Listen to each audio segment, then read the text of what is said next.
वफाक और सीएम के पीछे का वर्किंग रिलेशन बहुत बेहतर हो गया है माजी की निस्बत, लेकिन क्या वजह है कि अडियाला पे आपका कोई अभी दाल नहीं गल रही? क्या वजह, कोई मुलाकात नहीं आप? ये खैबर पख्तूनख्वा के आवाम के लिए खुशखबरी है। दूसरा, सीएम साहब, हुकूमत बार बार मुज़ाकरात की दावत देती आ रही है खैबर पख्तूनख्वा हुकूमत पीटीआई को। आप कह रहे हैं कि सियासी इशूज़ को हल करने के हवाले से भी बात हुई है, तो आप क्या समझते हैं कि अब हुकूमत की वो बात मानी गई है और अब मुज़ाकरात के टेबल पर बैठेंगे? देखिए, कुछ इश्यूज़ पर जो हमारी बातचीत चल रही थी 2-3 दिन से, तो इंशाल्लाह उम्मीद है कि उस पर जो है आगे बढ़ा जाएगा और मुस्बत जवाब आएगा इंशाल्लाह। अच्छा सर, खैबर पख्तूनख्वा में सिक्योरिटी की बड़ी सूरत हाल खराब है, हर रोज वाक़यात होते हैं, तो क्या ये सिक्योरिटी के हवाले से भी कुछ फंड रखने की कुछ तजवीज़ दी गई है ताकि वहाँ जो दहशतगर्दी है उस पर काबू पाया जा सके? देखें, ऑलरेडी जो है खैबर पख्तूनख्वा की हुकूमत सिक्योरिटी की मद में पूरे पाकिस्तान में सबसे ज़्यादा इन्वेस्ट कर रही है, और इस दफ़ा भी इंशाअल्लाह ताला, क्योंकि सूबे का अमन व अमान जो है हमारी अवलीन तरजीह है। अमन होगा तो खुशहाली आएगी, अमन होगा तो तरक्की आएगी, अमन होगा तो वहाँ पर जो है कारोबार आएगा। तो इस वजह से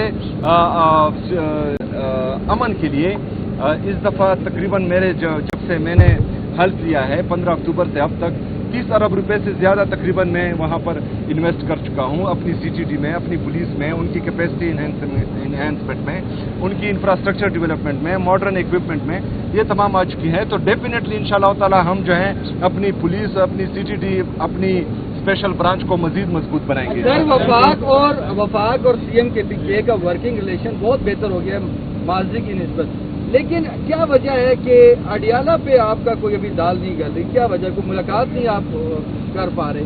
तो ये भी मनवाल है मुतालबा। देखिए, वर्किंग रिलेशन जो है वो जो मेरे सूबे के हक में होगा, अभी एनएफसी की जो मीटिंग होती है वो अटेंड करना बहुत ज़रूरी होती है, क्योंकि वो सूबे का मुकदमा आपको लड़ना होता है। लेकिन एनएफसी और एनईसी में एक बुनियादी फ़र्क है। एनएफसी में अगर एक भी सूबा कोई डिसीजन वीटो करता है तो वो वीटो हो जाती है। एनईसी में मेजॉरिटी पर डिसीजन होती है, मतलब एक सूबे को ये इख्तियार नहीं होता कि वो कोई डिसीजन वीटो कर सके। तो ये दोनों जो है एनईसी पर अगर हम शिरकत करते हैं अपने सूबे के लिए, अपने सूबे की आवाम के लिए, अगर एनएफसी में हम शिरकत करते हैं तो अपने सूबे के लिए, अपने सूबे की आवाम के लिए। तो जहाँ पर मैं सूबे का जो है बड़ा हूँ, तो जहाँ पर मेरे सूबे का फ़ायदा होगा, मेरे सूबे की आवाम का फ़ायदा होगा, उस हर फॉरम पर इंशाअल्लाह ताला मैं जाऊँगा और वहाँ पर अपना मुकदमा भी रखूँगा और अपनी आवाज़ भी उठाऊँगा। Thank you. हाईलाइट हो रहा है कि 40 एमपीए जो हैं वो इस प्रस्ताव के खिलाफ उसके बारे में आप क्या? अच्छा, इसके साथ सवाल कर लें कि बाकी हुकूमत का एक ध्यान है जो है डेवोल्यूशन के बाद समाजी शोबों में बहुत कम पैसे खर्च कर रहे हैं, और तालीम और सेहत और ज़राअत इनका बहुत बुरा हाल है। उसको जो है ज़्यादा खर्च करें, खासतौर पर कहते हैं बलूचिस्तान और केपी की हुकूमतें ज़्यादा खर्चाती कर रही समाजी शोबे, इस पर क्या बात है? अच्छा, हमारे 3 शोबे जो हैं वो टॉप पर हैं, एक तालीम का, एक सेहत का, एक लॉ एंड ऑर्डर का। इस पर हम जो है बेहतरीन इन्वेस्टमेंट करें। उसके साथ साथ फिर जो इमरान खान साहब के विजन के मुताबिक एहसास प्रोग्रामात है, चाहे वो शेल्टर होम्स हो, जमून कोर के यतीम बच्चे हों, बाकी जितने भी कोई भूखा ना सोए, शेल्टर होम्स वगैरह जितने भी हैं, वो तमाम सिर्फ खैबर पख्तूनख्वा में जारी है। उसके बाद जो सेहत कार्ड है वो सबसे बड़ा इनकलाबी कदम है इमरान खान साहब का, और सिर्फ पूरे पाकिस्तान में खैबर पख्तूनख्वा के हर बंदे को जो है सेहत की सहूलत मुफ्त मिल रही है। तो सोशल सेक्टर पर हम ऑलरेडी इन्वेस्टमेंट कर रहे हैं। इस दफ़ा मैंने अपनी टीम को बताया है कि एक तो हम पाकिस्तान का 45% जो है वो फॉरेस्ट कंट्रीब्यूट कर रहे हैं पाकिस्तान के फॉरेस्ट में। इसके अलावा जो हमारे टोटल एरिया का खैबर पख्तूनख्वा का 26.7% वो जो है हमारा फॉरेस्ट है। तो अब हम मजीद फॉरेस्ट को एक्सपेंड करने के लिए मैंने अपनी टीम को बताया है कि उसके लिए हम खास रकम रख रहे हैं। जो प्राइवेट लैंड है, जहाँ पर जो है खुद लोग दरख्त उगाते हैं और फिर जो है उनसे बिजनेस करते हैं, काटते हैं, तो इस दफ़ा उनको काटने नहीं देंगे। खैबर पख्तूनख्वा की हुकूमत इंशाअल्लाह ताला उससे वो दरख्त खरीदेगी और उसकी पेमेंट खैबर पख्तूनख्वा की हुकूमत करेगी। बाकी जो लोग जो हैं वहाँ पर दरख्त लगाना चाहते हैं, जो बैरन लैंड है, उन पर تو خیبر پختونخوا کی حکومت ان کو بھی جو ہے انشاءاللہ تعالیٰ فیسیلیٹیٹ کرے گی، اور ہم چاہتے ہیں کہ اس کو مزید جو فارسٹ 26.7 ہے اسے بڑھا کر مزید انشاءاللہ پاکستان کو کنٹریبیوٹ کریں. شکریہ جی. اوکے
سر، آپ سب کو پتا ہے کہ آج نیشنل اکنامک کونسل کی میٹنگ تھی.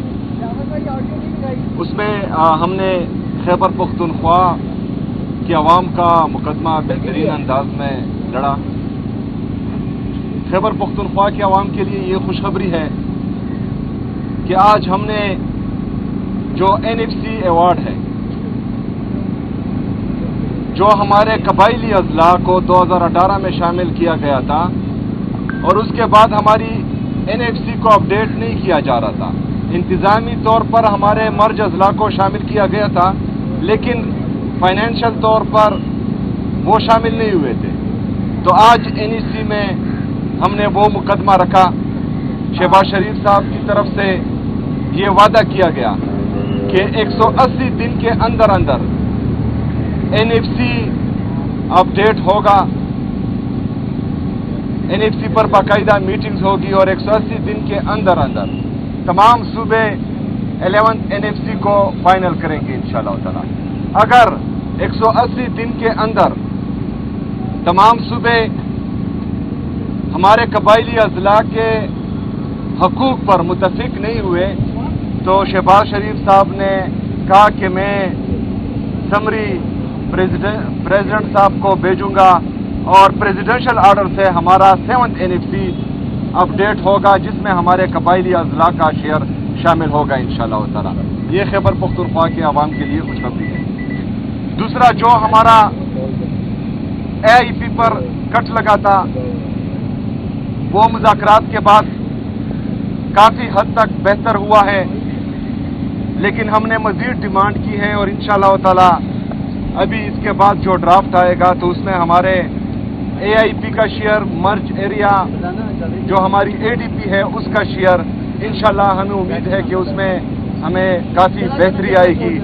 اور جس طرح شہباز شریف صاحب نے میٹنگ کے سٹارٹ میں کہا کہ جو ہمارے سیاسی مسئلے ہیں تو اس پر میٹنگ کے بعد انشاءاللہ تعالی وعدہ موقف آئے گا تو وہ بھی آپ کے سامنے جلد آ جائے گا انشاءاللہ تعالی. شکریہ.